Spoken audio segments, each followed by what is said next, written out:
In today's presentation, we'll be showing how to install our LRT 3-inch to 1-inch leveling lift kit on a 2017 four-wheel drive Toyota Tundra.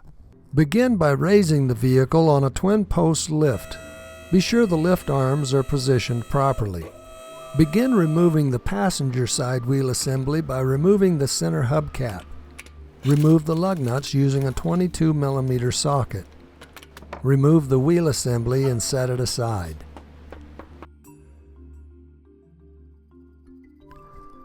Disconnect the bumper apron from the belly pan by removing these 3 screws using a 10mm socket.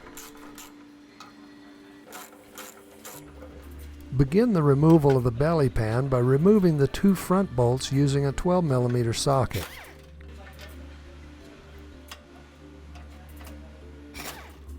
Then remove the 3 attaching bolts at the rear of the pan.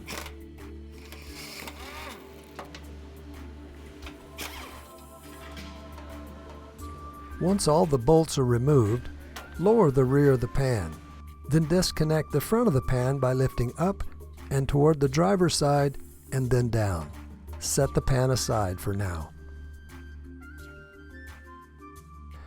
Now remove the sway bar. Begin by disconnecting the passenger side sway bar link using a 19mm socket. Then disconnect the driver's side sway bar link in the same way. Disconnect the passenger side sway bar bracket by removing 2 bolts using a 17mm socket. Then disconnect the driver's side sway bar bracket. Remove the sway bar and set it aside. To make realigning this vehicle a little easier once the installation is complete, we recommend marking the location of each adjustment cam using a white permanent marker. Mark the driver's side front, the driver's side rear, the passenger side front, and finally the passenger side rear. Remove the driver's side front wheel assembly in the same way as shown on the passenger side. Loosen, but do not remove the inner control arm bushing bolts and nuts.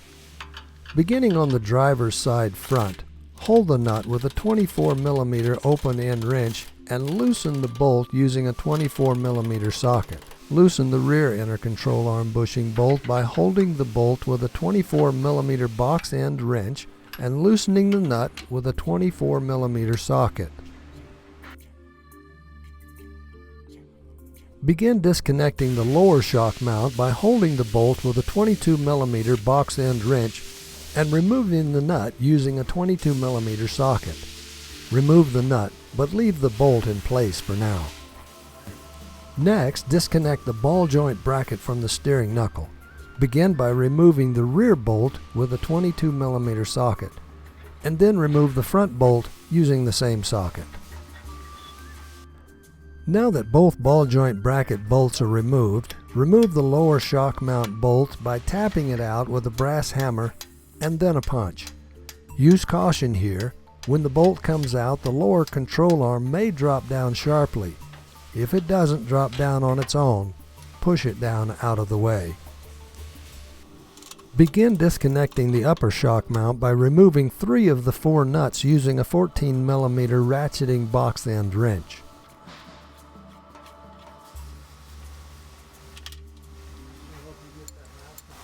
Now loosen, but do not remove, the 4th nut. While supporting the shock and spring assembly with one hand, remove the last upper shock mount nut and lower the assembly out the bottom. Place the shock and strut assembly on a suitable workbench. Orient the assembly such that this arrow is pointing upward. Then install the spacer with its arrow pointing upward as well. Or in other words, align the 2 arrows. Install the 4 supplied flange nuts securing the spacer to the upper shock mount.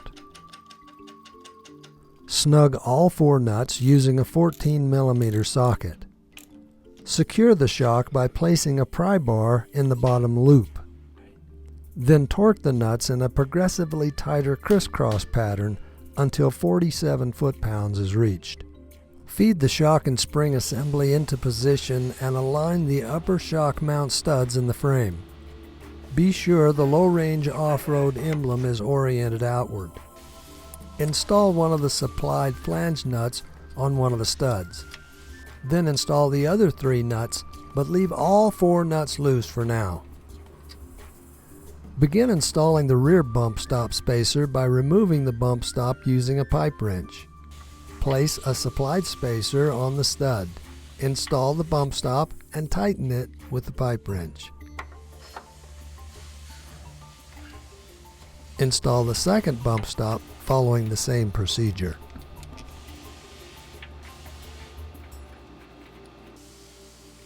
Because the shock and spring assembly has been rotated 1/8 of a turn from its original position, it will be necessary to rotate the shock loop by inserting a bar and twisting the shock. Once the lower shock loop is positioned properly, raise the lower control arm and fit the shock in the mount.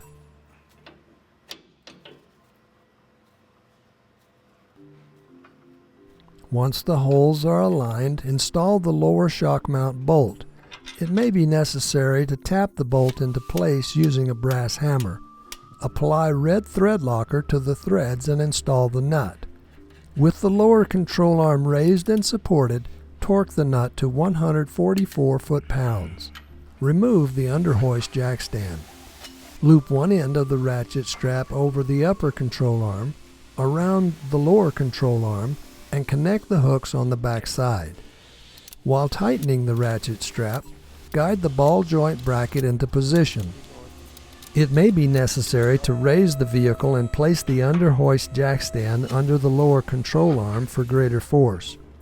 Continue tightening the ratchet strap until the gap between the lower ball joint bracket and the steering knuckle closes.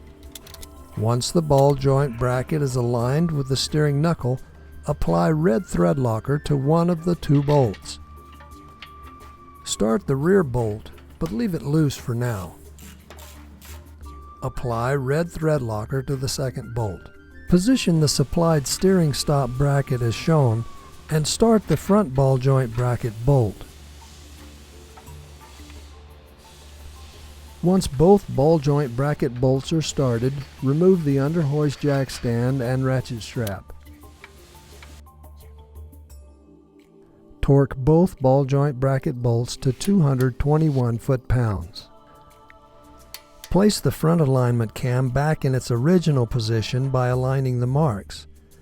Then hold the nut and tighten the bolt to 207 foot-pounds. Align and tighten the rear inner control arm bushing in the same way. Then lower the vehicle and tighten the upper shock mount nuts in an increasingly tighter crisscross pattern until 47 foot-pounds is reached.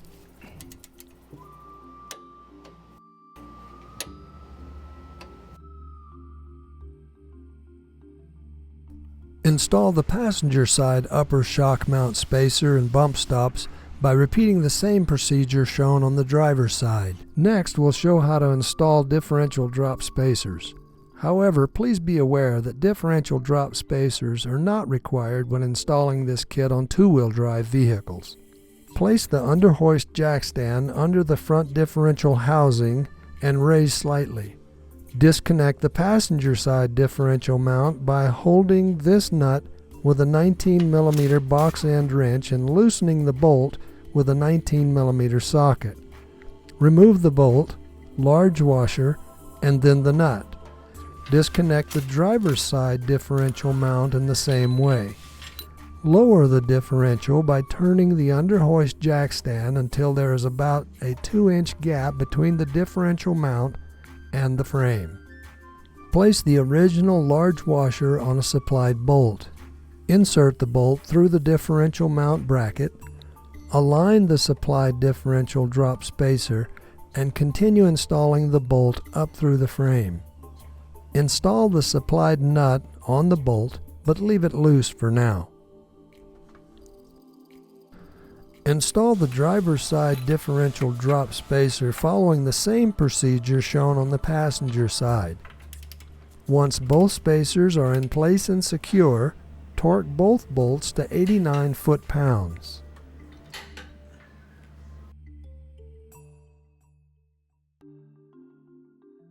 While having an assistant hold the sway bar in position, place the passenger side sway bar link in its approximate location. Then position the driver's side sway bar link in the lower control arm bracket and align the holes. Start the bolt, but leave it loose for now. Then position the passenger side sway bar link in the lower control arm bracket and install the bolt, leaving it loose as well. Raise the sway bar into position on the driver's side sway bar mount as shown. Using a pry bar, pry the sway bar forward and start the second bolt. Leave both driver's side sway bar mount bolts loose for now. Install the passenger side sway bar mount bolts following the same procedure that was shown on the driver's side. Once all 4 sway bar mount bolts are started and snug, tighten them to 51 foot-pounds.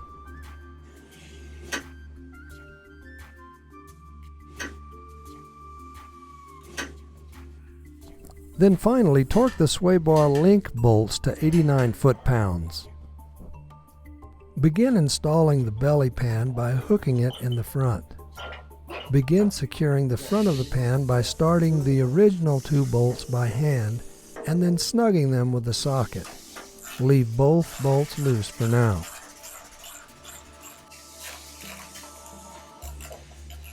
Be aware that this spacer and longer bolt is only needed on a 4-wheel drive lift kit installation. It is not needed on the 2-wheel drive.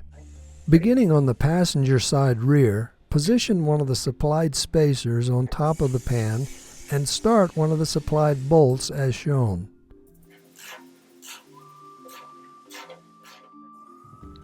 Install the center bolt and spacer in the same way, and then finally the driver's side spacer and bolt.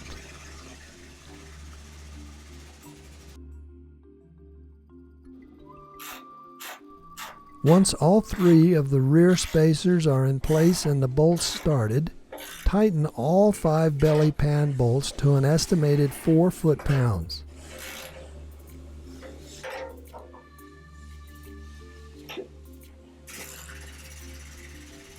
Secure the bumper apron by installing and snugging the original 3 screws.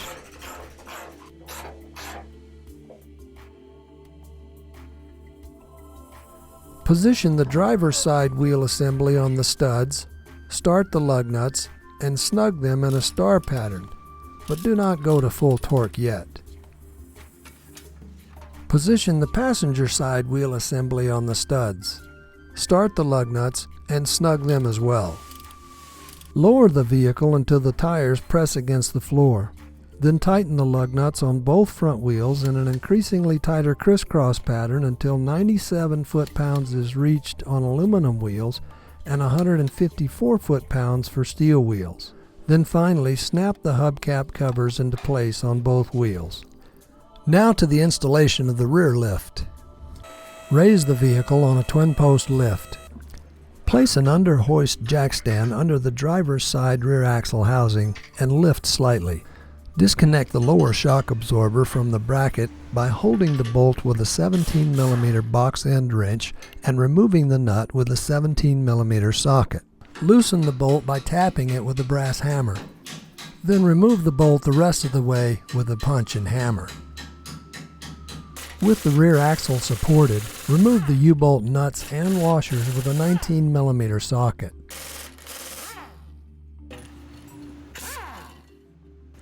Remove the U-bolt plate and remove both U-bolts. Disconnect the ABS sensor wire from the bracket by prying it open with a standard screwdriver.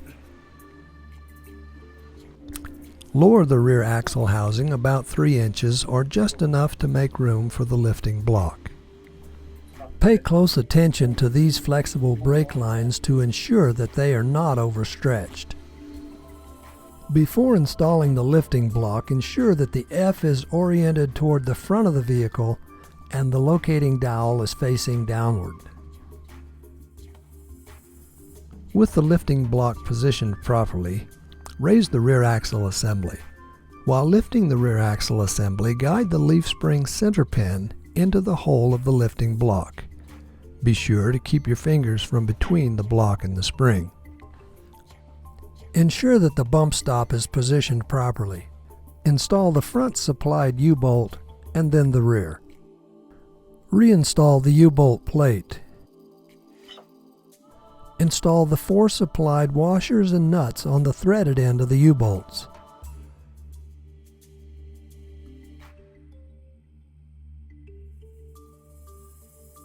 Snug the U-bolt nuts in an increasingly tighter crisscross pattern using a 19 mm deep socket. Just snug is enough for now. We will torque them later. Raise the rear axle housing until the shock absorber assembly aligns with the bracket and install the bolt, and then the nut. Simply snug the nut at this point. We'll torque it later. Remove the underhoist safety stand and place it under the passenger side of the rear axle assembly. Once the axle is supported, repeat all the steps necessary to install the passenger side lifting block. Now let's torque everything to factory specifications. Beginning at the passenger side lower shock mount, hold the bolt and torque the nut to 66 foot-pounds. Torque the driver's side shock mount nut following the same procedure and specification. Torque the driver's side U-bolt plate nuts in an increasingly tighter crisscross pattern until 100 foot-pounds is reached. Then torque the passenger side U-bolt plate nuts in the same way. Reconnect the ABS sensor wires in the bracket and secure it by crimping it shut using light taps with a hammer. Lower the vehicle to the floor and move the lift arms out of the way. Please be aware that even though the alignment cams were put back in their original position, this vehicle will require a professional 4-wheel alignment upon completion of this lift installation. Failure to do so will likely result in poor handling, abnormal braking, and excessive tire tread wear. Now we'll show the before and after measurements. All measurements are taken from the wheel well to the ground. The front measured 37.5 inches before the lift and 41 after, resulting in 3.5 inch total lift in the front. The rear measured 39 5/8 before the lift and 41 1/8 after, resulting in 1.5 inch total lift in the rear. The rear ended up about an 1/8 inch higher than the front, but that allows for cargo. That concludes today's presentation. We remind you that all the parts and supplies required for this job can be purchased through our website at www.lowrangeoffroad.com or by calling 801-805-6644.